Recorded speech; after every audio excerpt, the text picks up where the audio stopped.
So we've talked a lot about the issues that sort of fine-tuning has faced over the last few years, right? And it particularly seems to sort of come to a head and sort of become much more prominent over the last decade or so. I think people are sort of starting to take these arguments more and more seriously, and sort of, as physicists, we're beginning to admit that we have a problem, which is, and we all know the first step is admission, right? I'm Dave, and I'm a fine-tuning physicist. But one of the things that sort of we're going to have to decide as a field is how do we take these things forward? You know, what are going to be the issues that we hope to address in fine-tuning, and what are the issues we cannot possibly hope to address in sort of the near future? So in particular, you know, we've got this argument now, and I think it's a really cute one that came from Weinberg about the cosmological constant. We're starting to see perhaps, for example, there are interesting issues around the fine structure constant and the formation of matter as we know it, and perhaps chemistry wouldn't work if you changed alpha a bit, or nuclear synthesis would turn off, or, you know, terrible things would happen in that sense. But what do you see as sort of being the key issues that we can address or cannot address in fine-tuning soon? Well, I mean, you need to start with if this parameter were such and such, then the consequences would be so and so. Now that's exactly what theoretical physics does. That's just theoretical physics, right? If there was a certain model, what would we expect to see? Usually, what you're looking out for is our universe in all of that. But in fine-tuning, you just want to know what the other possibilities are. But you need to do the groundwork of doing theoretical physics. So in Weinberg's case, and in a lot of these cases, you start off with some very simple order of magnitude calculations, the sort of dimensional arguments I mentioned before. Those are the sort of things that got this field started in the, I guess, 70s and 80s. Weinberg's article is entirely an order of magnitude calculation. What's been happening, it's been really interesting in the last, I'd say, 10 or 15 years is as these problems get taken more seriously, we start hitting them with more sophisticated theoretical tools. So it's great to see. It's not my field, I'm an astrophysicist, but there are these fine-tuning cases about what if the basic things that we're made out of, the quarks and the electrons that we're made of, what if their masses were different? What if they interacted with each other? And the effect of that on particle physics, on the things you make out of quarks, protons and neutrons and nuclei and all of that. Those sorts of questions are starting to be hit with not just order of magnitude calculations, but, you know, proper what are called lattice QCD calculations. You hit it with a supercomputer for a weekend or a week or so, which puts the whole thing on much better footing. We can say, you know, the best of our knowledge says if this constant were different, then this would happen. So there's a couple of cases of fine-tuning which have been personally of interest to me. One of them, which I was sort of hoping someone who knew more about stellar models would attack, but eventually found a simple enough stellar model to attack it myself, was what was a really old one, actually discussed back in 1971 by Freeman Dyson. The basic particles that you're made of are the electron, the proton, and the neutron. Protons and neutrons are what make up nuclei, and you can stick one proton to one neutron. That will stick. But you cannot stick a proton to another proton. They won't stick, that'll fall apart. It wouldn't take much of a change to the strong force, the nuclear strong force that actually does the sticking. You don't have to do too much before you could actually make the diproton stick. And then you have a very different universe, right? Because suddenly, if you could do that instantaneously in the sun right now, it would explode.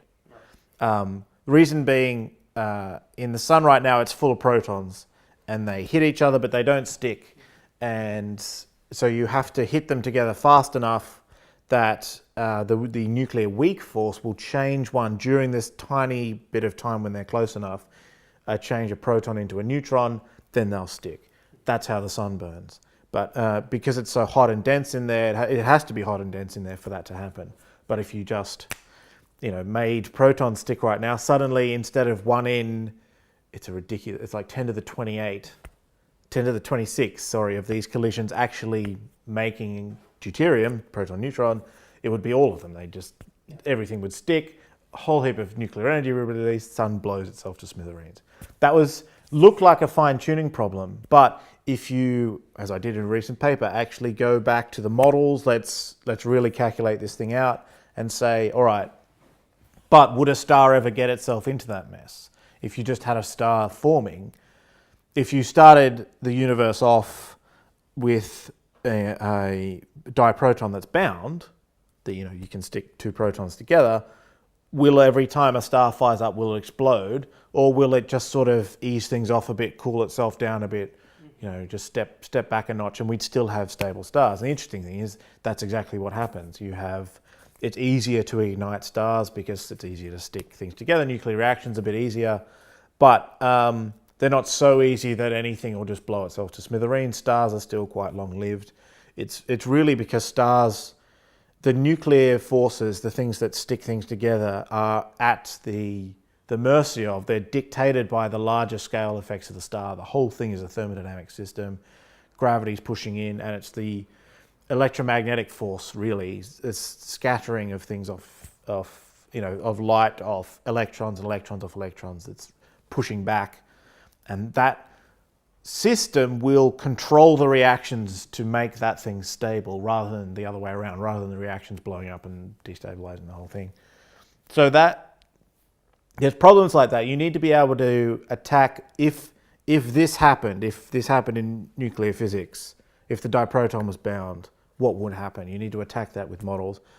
So the next thing I'm doing with that is, instead of making more things stick, let's make fewer things stick. Let's make the deuterium, the proton and neutron, let's make that thing fall apart.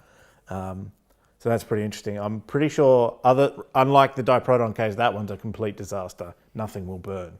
You would need a 3-body reaction, and you would need the things to stick and then something else to come on at just the right moment. Forget it. Stars won't fire up. But that paper's half written.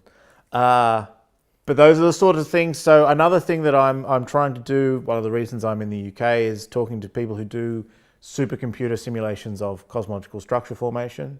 So you start off with the universe as we see it in the cosmic microwave background, which is basically almost uniform, but with a few little lumps and bumps. And then you put that into a computer, and there are more efficient ways of doing it. But essentially, particle by particle, you say, all right, make the whole thing expand and have things attract other things. And you have simple ways of accounting for the other forces of nature, the gas physics and temperature and all of that. And you let that go and see if galaxies form. So this is there are massive industry in galaxy formation of running these simulations. And what I want to do is to take a set of simulations that will handle our universe pretty well, and then start changing parameters to see what happens. So this scenario about which we sort of understand from pencil and paper arguments and simpler arguments about, if this accelerated expansion starts too early, then no structure forms. To actually see that come out in a cosmological simulation is hopefully not too far away, as long as we get all the bugs out. Great. So I think in these cases you run into sociological issues, the sort of the sociology of science, and that is, as a scientist, right, I might have some objections, sort of, look, why should I do the physics that isn't as opposed to the physics that is? Why should I sort of calculate a universe with the wrong cosmological constant? Why should I spend my time doing this? And I think in physics, at least, it's not too hard to sort of get people into this sort of mindset, partly I think because we've been theory-led as opposed to data-led in a lot of theoretical physics for a little while now, and things like, working out how the Higgs boson might exist and what masses it could have. Could it be a doublet? Is it a singlet? What extensions of the standard model do we do? I think has been very, very valuable for us. However, suppose you want to really push these fine-tuning arguments a lot further, and you're going to say, okay, we're going to have to account for life. If you want to account for life, we're going to have to move well outside of just the realm of fundamental physics. We can't derive life from the standard model of physics at this point, and I don't think we ever have a good shot of doing so. We're going to have to move out into things like chemistry and biology. So in these cases, it's likely also we'll see some fine-tuning issues. I mean, it seems like a lot of the processes that make life are incredibly complex and complicated, and they seem to be sort of real knife-edge events, things like lock and key mechanisms, DNA, and all these things.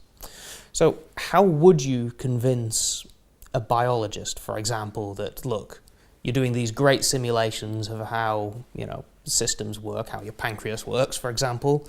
I'm going to try and convince you now to do simulations of what would happen if you lived in a different universe. Wow. Good question.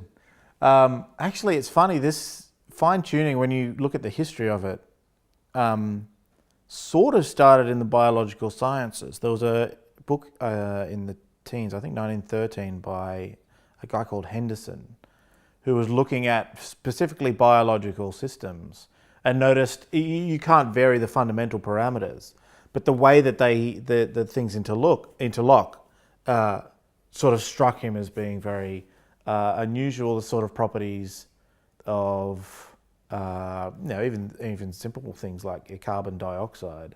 So we're a carbon-based life form, oxygen's a great source of energy, and the waste product of that is carbon dioxide.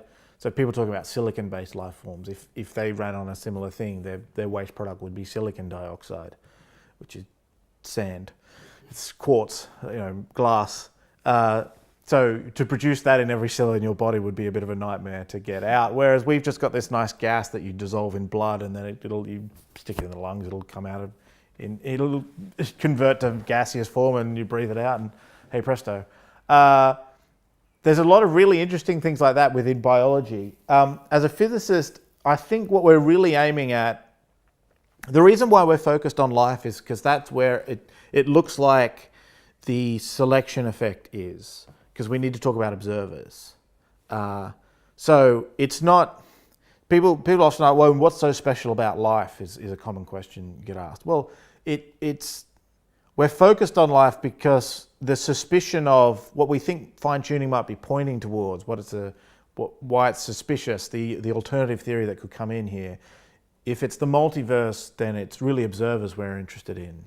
And so a life, anything that can observe is probably worthy of being called a life form. So that's why we're interested in life forms. But I think we can sort of get away with, if the properties of the complexity upon which life relies, if that depends really strongly on these free parameters, then we can sort of get away with it. I don't need to model a pancreas in my cosmological simulations, thank goodness. It's hard enough to make galaxies. All I need to note is the point at which the complexity, the sort of support network that life needs, when that starts to disappear, then as a consequence of that, I can say that life will disappear without actually having to simulate all the details. So in a lot of cases, there are really clear-cut cases of this. So it doesn't take much of a change to the mass of the up and the down quark before you erase the periodic table. Stuff will not stick. And in that case, you don't have to know, I don't need the biologist's model of a pancreas, right? If I make that change and look at the model of the pancreas, it will just collapse into a pile of hydrogen, and that will be the end of that. I don't really need that model to know that, okay, nothing particularly interesting is happening in that universe. So our universe is complicated. So galaxy formation is complicated because we're in a regime where overdensities will form, things will collapse under gravity, and there'll be an interplay between gravity and light and pressure and rotation and all of those things, and those are really complicated. And the same in chemistry, it's because we have the whole periodic table of stuff to make stuff out of. It's this fantastic Lego set that you can make DNA out of. You can do all those sorts of things. These other universes are simple. They never go non-linear, is the way you say it. They never make lumps of matter. It's just that they just don't make any structure, or there is no chemistry. There just literally are no other elements. So in those cases, those are the ones we hope for, where any sort of debate about how your pancreas works. It just turns out to be irrelevant. Unfortunately, there are always bound to be cases which might depend on those sorts of things. But if we're conservative enough, then we can steer clear of those cases. We'll end up saying that the universe could contain life when actually, no, you couldn't make a working pancreas in that universe. The alternative would be false positive versus false negative. We'd rather that and be conservative than rule out life in the universe when it actually could occur. But if you keep to fairly safe grounds of no structure, no complexity, nothing sticks to anything else, nothing comes within a million miles of anything else, then you're on pretty safe ground. So I think it's very interesting that you keep coming back to sort of structure and complexity. I mean, you're using these effectively, again, as proxy for observers then, in these cases. You're saying, does something interesting happen? Yeah. Does something sort of non-trivial, I mean, you say sort of non-linear in these cases, right? Is there some kind of structure that forms? And if I look at this universe, is there some kind of interesting structure? You're willing to say the most conservative estimate then is just something like this happens. That's at least the sort of the zero level, is that something does happen like this as opposed to nothing, no structure can form. And that sort of for you is enough then. Yeah. So it's about, here's the parameter space. Here's the space of possibilities that my theory presents me with. And fine-tuning looks like, life is in a very small part.